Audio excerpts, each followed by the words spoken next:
When we talk about artificial intelligence, we cannot say that semiconductors are not part of it, because you need GPUs, you need a lot of R&D to create GPUs, Indian GPUs,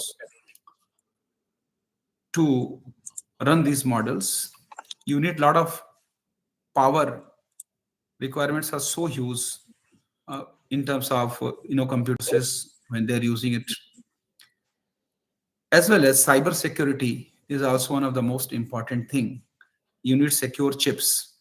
So these three technologies are basically intermingled. So when we are talking about artificial intelligence, we cannot talk in isolation. This three technologies will be going together. We have taken some other initiatives in this to support the AI initiative of the country. We have created a center of excellence in chip designing in Noida, where we are working on developing some products for AI edge computing, which will be used in the devices near the customer or near the premises. We are also working to develop LLMs for making the EDF flows faster so that chip designing work become faster.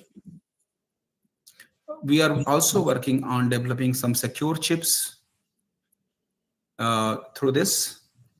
NILET has signed MOU with many interesting organizations like Infineon Technologies, who are the market leaders or the world leader in developing the power chips, which will be a requirement for the GPU projects of the country. We are also working with best data center companies to create skilling in the data center operations. So all these technologies are going together to support the AI initiative of the country. Now, coming back to the application of AI, we know that you take any area, name the area, artificial intelligence will be required. It is healthcare, or it is agriculture, or it is education. Every sector, you say example of social science, political science, you take the example of human, all the languages, anything you take, artificial intelligence has become the need of the hour. We all know that natural language processing has become so important. We have seen the Bhashini, which is the initiative of ministry, which is a very good platform where you can do the multilingual translation possible. We have seen the chatbot created by Bhashini during the Kumbh Mela in Prayagraj, when it supported the police and administration, this chatbot, in a very interesting way to help people, the missing people, to find them. So it was a very interesting applications. Similarly, if you take the social science, there are a lot of data sets available. The AI can predict the future trends. What will be the society after 100 years?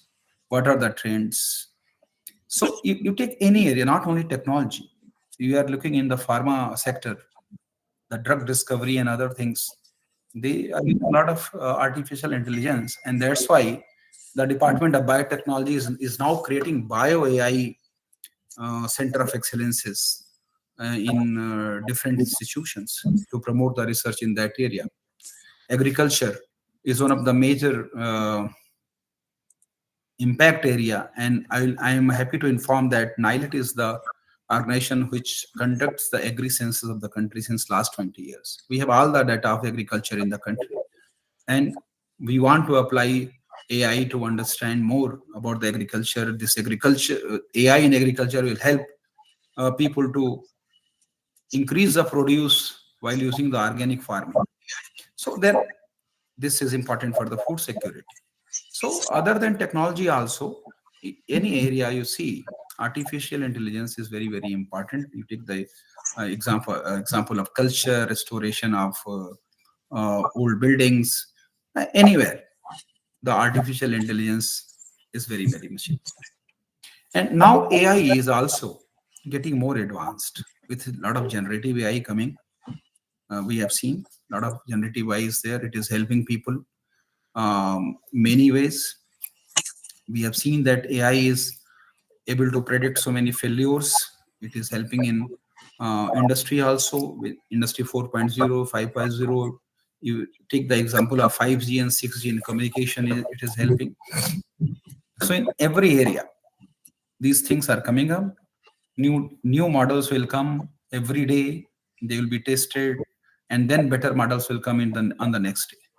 But what is important for the country? The most important thing for the country is to develop our own models, to develop our own generative AI, to develop our own GPUs, because the changing geopolitical situations are forcing us to create our own products. And that's a major challenge before the country. The challenge is also strategic, because when America was very much advanced, it was very far from India. But now China is the most technologically advanced country. It is our neighbor. So it's another dimension of the challenge we are facing. So the objective for all the academic institutions, including NILET and Gorakhpur University and other IITs and many institutions, is that can we have our own products? Behind every product, you'll find there one or other Indian, but we are only market of the for the products.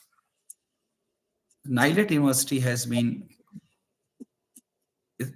designed only with one objective, to create a very specialized, skilled manpower who can create products for the country. And that's why in this university, we are starting only programs which is 100% owned by the industry. So, for example, our BTech program in artificial intelligence is 100% designed by Intel. They are providing the internship, they are providing the problem statement to our students to work on that. And we are having a very flexible curriculum for the students. We're not recommending any fixed curriculum, and we're saying that to complete the problem, to solve the problem, the industry, whatever you want to study from anywhere, you do it, we'll take into the credit.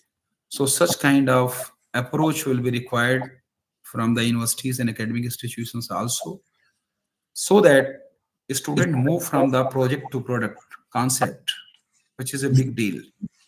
And they have to understand many other concepts than technology, and they should have the access to the best of the technology. They should have access to the best of the resources, computing power, data sets, so that they work on that and they can test it, and then finally it is deployable in the industry. So these are the need of the hour.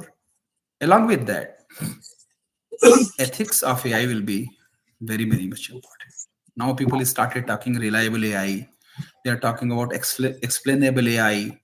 The people are talking about ethics of AI. Why this has become important? Because it has immense power. Any technology, if it has power to do some positive, it has similar power to do the negative also. So the people who are using it, if they are not ethical, they may play anyhow using the technology. So how to monitor the ethical uses of AI? For that, NILET has signed a MOU with UNESCO, and we will be working as a data repository for ethical use of AI in India. We are also going to launch a global program in ethics in AI with UNESCO very soon. We are working on it. Already these are part of our curriculum, but some global skilling program also we are launching. So these are the very much important parameters. Whenever you are talking about the education of AI, I am hopeful that today I've seen the list of experts, very eminent persons are here. They are going to speak on different dimensions of artificial intelligence. And I am hopeful that people will benefit a lot from their views. But one last thing I would like to add, because all our academic institutions, AI is going to change the education in a biggest way. This is going to transform education completely from physical format to digital format. We are also developing a platform on the concept of a digital university, which is 100% AI driven. A lot of AI tools are going to use the recommender system for the student, which recommends what can be the best courses for them, that which also matches their skill with the job requirements. The AI tool for personalized learning we are using, that gives a personal recommendation to every student and design their learning path. It also gives feedback to the faculty that whether your students are taking interest, whether they are engaged or not, and what extra need to be done in the curriculum. Uh, there are certain tools which we are using for students to socialize, and uh, also for inclusivity, so that it is a multilingual platform. The technology can be studied in different languages of the country, and this is also available to other segments like the Divyangs, who are blinds or who deaf and dumbs. So they should also get advantage. So AI has that power, and the digital platform has that kind of power to deliver best the concepts. A lot of virtual labs we are delivering. It is possible, not in every case, but in many cases, it is possible to create labs on the virtual platform which can be used for practice by the students. So we are developing one. I think tomorrow every university has to do that. We have already seen this trend. The students, they don't want to come to the classroom and they don't want to study from books. They are most of the time they are on the digital devices. So in terms of education, AI has immense power. We are also developing one research facility on the one nation, one subscription model, which will help researchers to collaborate with each other to find the different kind of research which is already done in the world, collaborate with industry and academia, and develop new products. So this is the power of artificial intelligence, which is going to affect every domain, every aspect of the life. And as rightly told by people, that this will not replace people, but the people who know AI better will replace other people. The reality. I again thank university for giving me opportunity to be part of this seminar. I wish all success for this seminar, and thank you all. Thank you.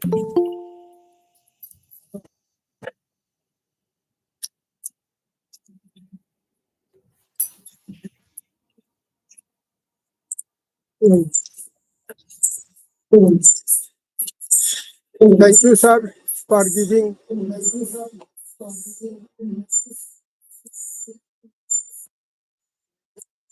very informative and thought-provoking lecture for our participants, particularly uh, eighth semester students who are very eager and they are all gathered in the seminar hall and listening this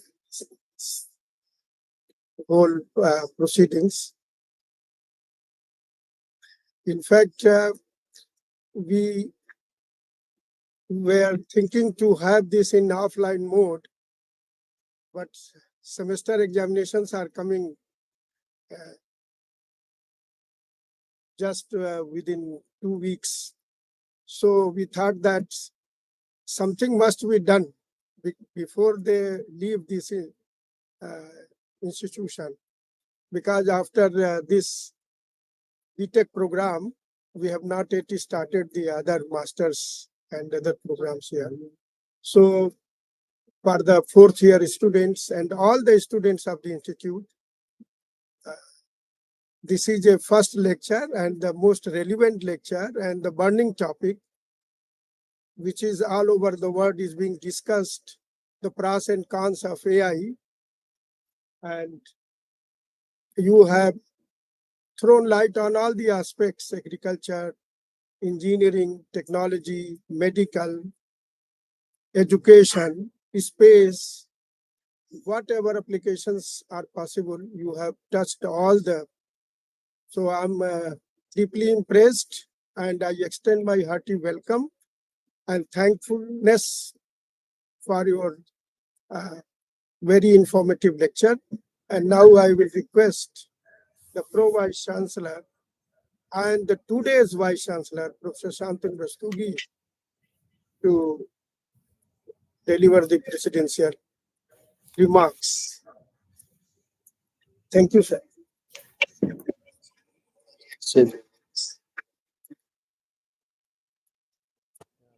Thank you very much, Dr. Tripathi,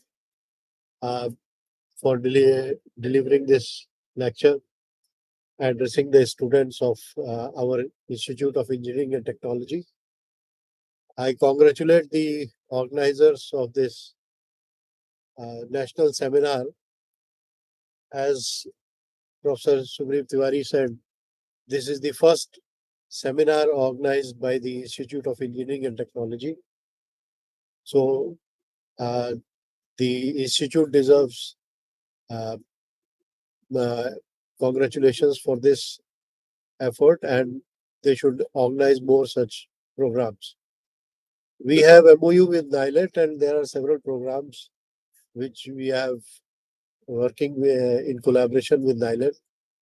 And Professor Tripathi emphasized the importance of industry-driven learning and how we are working on manufacturing chips and machine learning, etc. All these should be indigenous because the problems faced in our country are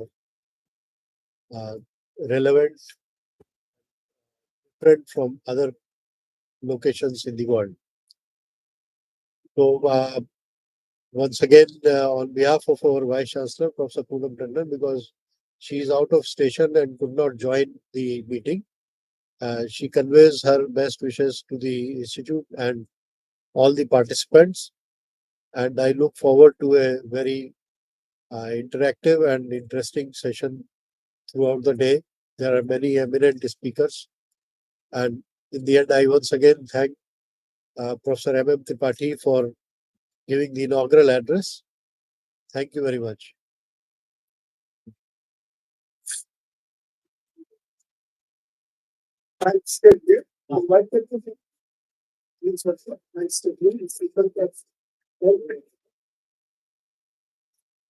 Respected Professor Shantanu Rastogi ji and Professor S.N. Tiwari ji, and my today's chief guest, Professor M.M. Tripathi ji, I extend heartfelt thank you to our Pro Vice Chancellor, Professor Shantanu Rastogi ji, for coming here and giving his expert comments. Thank you who have joined the lecture. So, I'm hopeful that everyone will learn something about the broader aspects of the artificial intelligence as introduced by Professor Mr. Bhatt. Thank you all.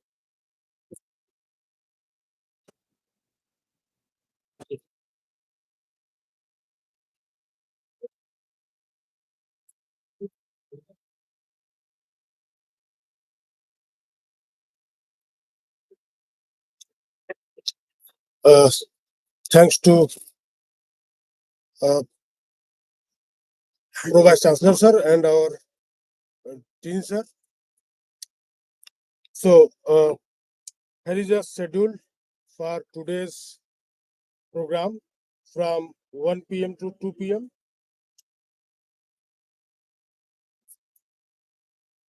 There is a invited talk on federated learning for IoT, enhancing privacy and efficiency in distributed intelligence by Dr. Rahul Misra from IIT Patna.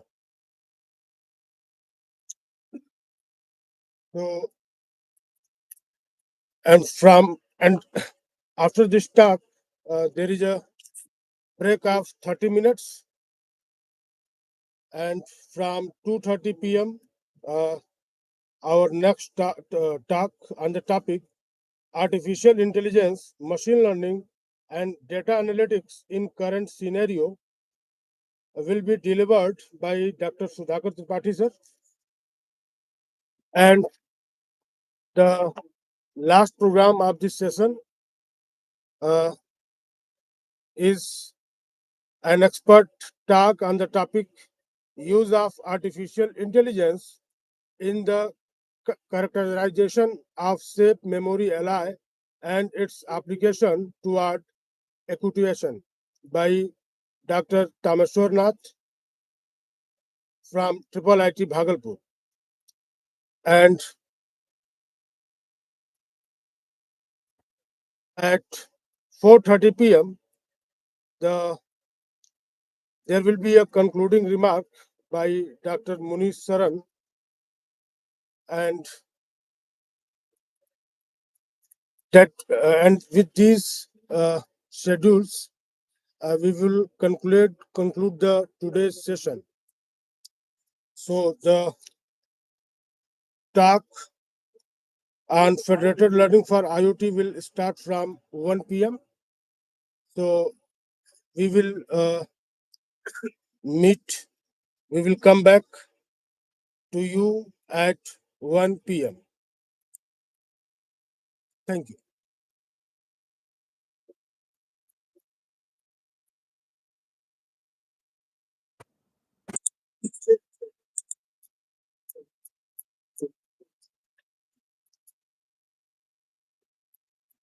Sir ये करके दीजिए अब तक सबसे जिससे पहला काम था जल्दी खत्म हो गया है वो कुल पर पूरी जाएंगे अब 8 हो गए सुबह जो है प्रोग्राम को जब आप इवेंटली शुरू करते हैं तो वो सबको अब शुरुआत इवेंटली हो जाते हैं अपने बड़े ये जो है चला गया कहा कि हम आएंगे नहीं जरूर करवाएंगे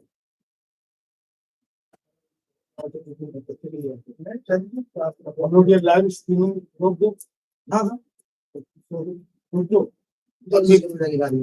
फिर हम लोग 1 बजे करीब जो है करेक्ट हम हेलो क्या हाँ बंद करा तो मैं सर 1 दिन पहले थोड़ा शाम को होता है कि स्टार्ट करके देख सकते हैं नहीं ऐसा है ना अरे वो क्या बोलते हैं मीटिंग